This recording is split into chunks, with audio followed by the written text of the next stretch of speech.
Hello friends, स्वागत है आपको हमारे चैनल में। हम इस वीडियो में ज्योग्राफी के इंपॉर्टेंट क्वेश्चन लेके आए हैं। इससे पहले हमने जो है 220 क्वेश्चन को जो है वीडियो बना दिया हो। अगर अभी तक नहीं देखे तो जाके देख लीजिए। आज हम बात करेंगे क्वेश्चन नंबर 221 से। तो 221 में कहता है, तिब्बत में शांगपो कहलाने वाली नदी कौन सी है। तिब्बत में जो है शांगपो कहलाने वाली नदी कौन सी है। तो इसका आंसर हो जाएगा ब्रह्मपुत्र नदी। बात करेंगे क्वेश्चन नंबर 222। तो क्वेश्चन नंबर 222 कहता है कि मध्य भारत से निकलकर, कहाँ से, मध्य भारत से निकलकर यमुना गंगा में मिलने वाली नदी निम्नोक्त में से कौन सी नदी है। यानी कि मध्य भारत से जो गंगा यमुना में मिलने वाली नदी कौन सी नदी है। तो इसका आंसर हो जाएगा बेतवा नदी। बात करेंगे क्वेश्चन नंबर 223। क्वेश्चन नंबर 223 कहता है कि दामोदर नदी को बंगाल का शोक कहा जाता है। क्यों? आप लोग जानते होंगे कि दामोदर नदी को जो है बंगाल का शोक कहा जाता है। तो क्यों कहा जाता है, इसके बारे में हम लोग जानेंगे। तो जिसका आंसर हो जाएगा ए, क्योंकि इसमें प्रायः जो है तबाही मचाने वाली बाढ़ आती रहती है। तो ये हो गया आपको, दामोदर नदी को बंगाल का शोक कहा जाता है और बिहार का शोक जो है कोसी नदी को कहा जाता है। ठीक है, बिहार का शोक किसे कहा जाता है? कोसी नदी को कहा जाता है। और हम बात करेंगे क्वेश्चन नंबर 224। तो 224 में कहता है कि मेघना निम्नलिखित में से किन दो नदियों को सम्मिलित धारा का है नाम है। यानी कि कौन सी ऐसी दो नदियों की धारा जो एक जगह आती है तो उस धारा का नाम मेघना है। तो इसमें से आपको बताना है क्वेश्चन नंबर 224, यानी मेघना निम्नलिखित में से किन दो नदियों की सम्मिलित धारा है। तो ये गंगा और ब्रह्मपुत्र की सम्मिलित धारा को मेघना कहते हैं। तो हम बात करेंगे क्वेश्चन नंबर 225। तो भागीरथी और अलकनंदा के संगम पर स्थित नगर कौन सा है। तो भागीरथी और अलकनंदा के संगम पर स्थित नगर जो है वो आपको देवप्रयाग है। बात करेंगे क्वेश्चन नंबर 226। गंगा में दक्षिण ओर से मिलने वाली कौन सी नदी है। यानी गंगा जी नदी जो ऐसे बहती है तो कौन सी नदी जो है दक्षिण की तरफ से आके उसमें मिलती है। तो जो इसका आंसर हो जाएगा आपको शोण नदी हो जाएगा। बात करेंगे क्वेश्चन नंबर 227 की। तो 227 कहता है कि निम्नलिखित में से वह नदी कौन सी है जो पूर्व से पश्चिम दिशा को बहती है और ज्वारनदमुख यानी विलय संगम बनाती है। इसमें से चार ऑप्शन है। इसमें से कौन सी ऐसी नदी है जो पूरब से पश्चिम की ओर बहती है। तो जो इसका आंसर हो जाएगा नर्मदा नदी। बात करेंगे क्वेश्चन नंबर 228। भारत और नेपाल का संयुक्त घाटी उद्गम कौन सा है। भारत और नेपाल का संयुक्त नदी घाटी उद्गम कौन सा है। तो ये आपको कोसी नदी है। बात करेंगे क्वेश्चन नंबर 229। निम्नलिखित में से कौन सी नदी अपना रास्ता बदलते रहने के लिए प्रसिद्ध है। निम्नलिखित में से कौन सी नदी अपना रास्ता बदलते रहने के लिए प्रसिद्ध है।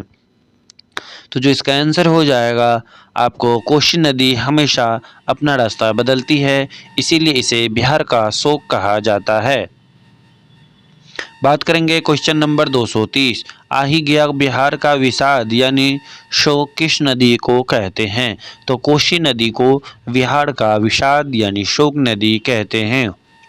बात करेंगे क्वेश्चन नंबर 231। उत्तर पूर्वी भारत में बहने वाली नदी, उत्तर पूर्वी भारत में बहने वाली नदी को ब्रह्मपुत्र है। बात करेंगे क्वेश्चन नंबर 232। निम्नोक्त नदियों में से कौन सी रिफ्ट घाटी से होकर बहती है। निम्नोक्त नदियों में से कौन सी रिफ्ट घाटी से होकर बहती है। तो जो इसका आंसर हो जाएगा ताप्ती नदी रिफ्ट घाटी से होकर बहती है। बात करेंगे क्वेश्चन नंबर 233। प्रायद्वीपीय भारत की निम्नलिखित में से कौन सी नदी अरब सागर में नहीं मिलती है। यानी कौन सी ऐसी नदी है जो अरब सागर में नहीं मिलती है। तो इसका आंसर हो जाएगा आपको कावेरी नदी अरब सागर में नहीं मिलती है। इसका कारण ये है कि हमारा जो भारत का नक्शा है आपको अरब सागर यहाँ देखने को मिलता है और कौन सी नदी अरब सागर में नहीं मिलती है, यानी कि कावेरी नदी जो है आपको अरब सागर में नहीं मिलती है, क्योंकि ये आपको पश्चिम से पूरब की ओर बहती है, इसलिए इधर ये बंगाल की खाड़ी में गिरती है। और ये जो आपको ऑप्शन दिया हुआ है पेरियार, नर्मदा और ताप्ती, ये सब नदी अरब सागर में गिरती है, क्योंकि जब भारत का नक्शा ऐसे है तो ये लोग जो है पूरब से पश्चिम की ओर ये नदी बहती है, इसलिए ये सब अरब सागर में आके गिरती है। तो इस बात को ध्यान में रखना है कि अरब सागर और बंगाल की खाड़ी में कौन कौन सी नदी गिरती है। तो अरब सागर आपको यहाँ पे हो गया और बंगाल की खाड़ी आपको इधर हो गया। तो जो नदी पूरब से पश्चिम की ओर बहेगी तो वो अरब सागर में आके गिरेगी, और जो नदी पश्चिम से पूरब की ओर आएगी वो आपको बंगाल की खाड़ी में गिरेगी। तो ये जो नदियाँ हैं आपको पेरियार, नर्मदा और ताप्ती, ये पूरब से पश्चिम की ओर बहने वाली नदी है, इसलिए ये लोग अरब सागर में गिरती है।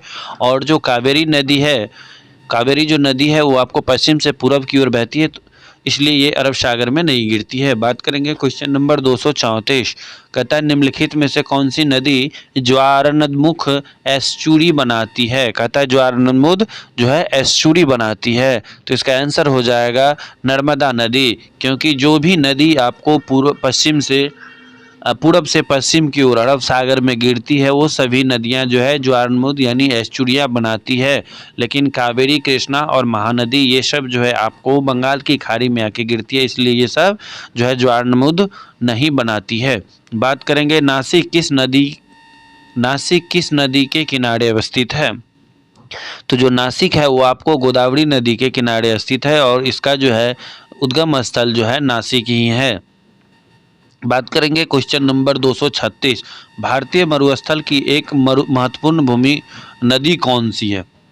कहता है भारतीय मरुस्थल की एक महत्वपूर्ण नदी जो है कौन सी है, तो इसका आंसर हो जाएगा लूनी नदी। ये मरुस्थल से निकलती है और मरुस्थल में ही जो है खो जाती है।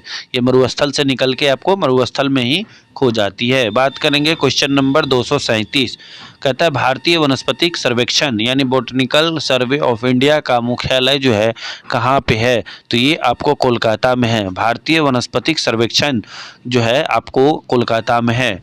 और वन संसाधन जो है वो आपको दार्जिलिंग में नहीं, देहरादून में है। हाँ, ये आपको क्वेश्चन आएगा। वन अनुसंधान संस्थान जो है आपको कहाँ पे है, तो वन अनुसंधान संस्थान जो है ये आपको देहरादून में है, और भारतीय वनस्पतिक सर्वेक्षण जो है ये आपको कोलकाता में है। दोनों क्वेश्चन को याद रखेंगे। बात करेंगे क्वेश्चन नंबर 239, वह प्रथम राष्ट्रीय नेशनल पार्क कौन सा है जिसे भारत में स्थापित किया गया था, यानी कि भारत का प्रथम जो है राष्ट्रीय नेशनल पार्क का क्या नाम है, तो ये आपको पेरियार नेशनल पार्क है। बात करेंगे हम क्वेश्चन नंबर 240 का, भारत में सबसे बड़ा बाघ अभयारण्य रिजर्व कौन सा है। भारत में सबसे बड़ा बाघ अभयारण्य रिजर्व जो है कौन सा है, ये आपको नागार्जुन बाघ अभयारण्य है। बात करेंगे क्वेश्चन नंबर 241, एक है साइलेंट वैली में दुर्लभ और नष्ट प्राय पशु पाए जाते हैं। तो कहता है साइलेंट वैली में जो है आपको किस तरह के दुर्लभ और नष्ट प्राय पशु पाए जाते हैं, तो शेर की पूंछ जैसा मैकाक्यू, शेर की पूंछ जैसा मैकाक्यू जो है दुर्लभ और नष्ट प्राय पशु जो है पाए जाते हैं। अब हम बात करेंगे क्वेश्चन नंबर 242, कहता है निम्नलिखित में से कौन से राज्य को भारत का बाघ्य राज्य कहा जाता है। किस राज्य में बाघों की संख्या सबसे ज़्यादा है, तो आपको मध्य प्रदेश में सबसे ज़्यादा बाघों की संख्या है। बात करेंगे question number 243, Namdapha national park कहाँ पे अवस्थित है। बहुत ही इंपॉर्टेंट क्वेश्चन है। नामदफा नेशनल पार्क ये आपको मिजोरम में अवस्थित है। बात करेंगे क्वेश्चन नंबर 244, साइलेंट वैली घाटी कहाँ अवस्थित है। तो साइलेंट वैली घाटी जो है आपको क्या है, साइलेंट वैली घाटी आपको कहाँ पे अवस्थित है, तो ये आपको केरल में अवस्थित है। एक बात करेंगे क्वेश्चन नंबर 245, क्षेत्रफल की दृष्टि से निम्नलिखित भारतीय राज्यों में सबसे अधिक वन आच्छादन किस राज्य का है। बहुत इंपॉर्टेंट क्वेश्चन है। क्षेत्रफल की दृष्टि से निम्नलिखित भारतीय राज्यों में सबसे अधिक वन आच्छादन किस राज्य का है, तो जो इसका आंसर हो जाएगा वो है आपको मध्य प्रदेश का है।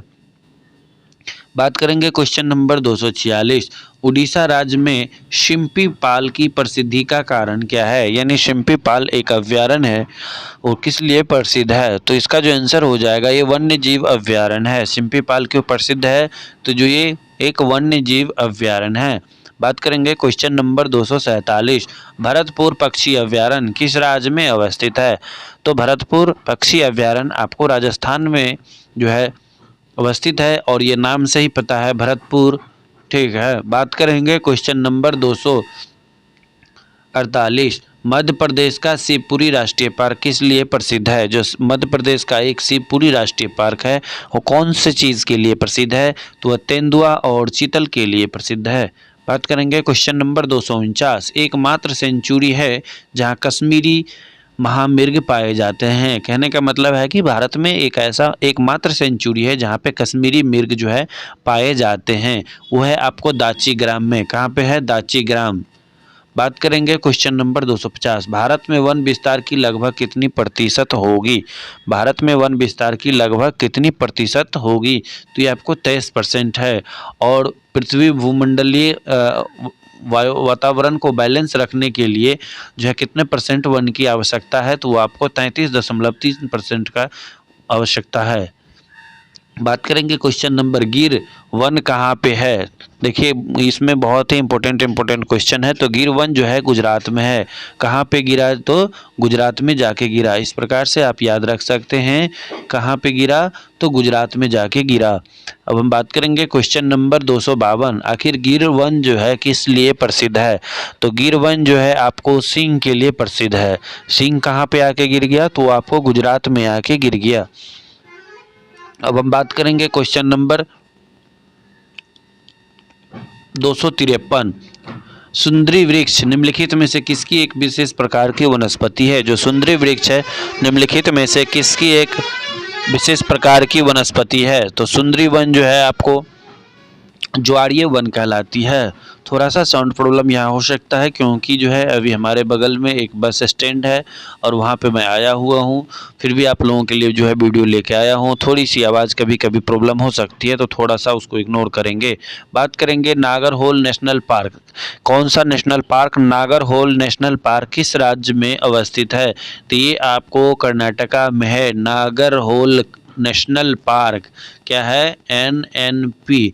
NNP कहाँ पे है? तो आपको कर्नाटका में है। अब हम बात करेंगे क्वेश्चन नंबर 255। क्वेश्चन नंबर 255 कहता है निम्नलिखित में से सबसे पहला जीव मंडल आरक्षित क्षेत्र कौन सा है जो 1986 ईस्वी में स्थापित किया गया? बहुत ही इंपॉर्टेंट क्वेश्चन। निम्नलिखित में से सबसे पहला जीव मंडल आरक्षित क्षेत्र कौन सा है जिसे 1986 में जो है पहली बार स्थापित किया गया? तो आपको है नीलगिरी।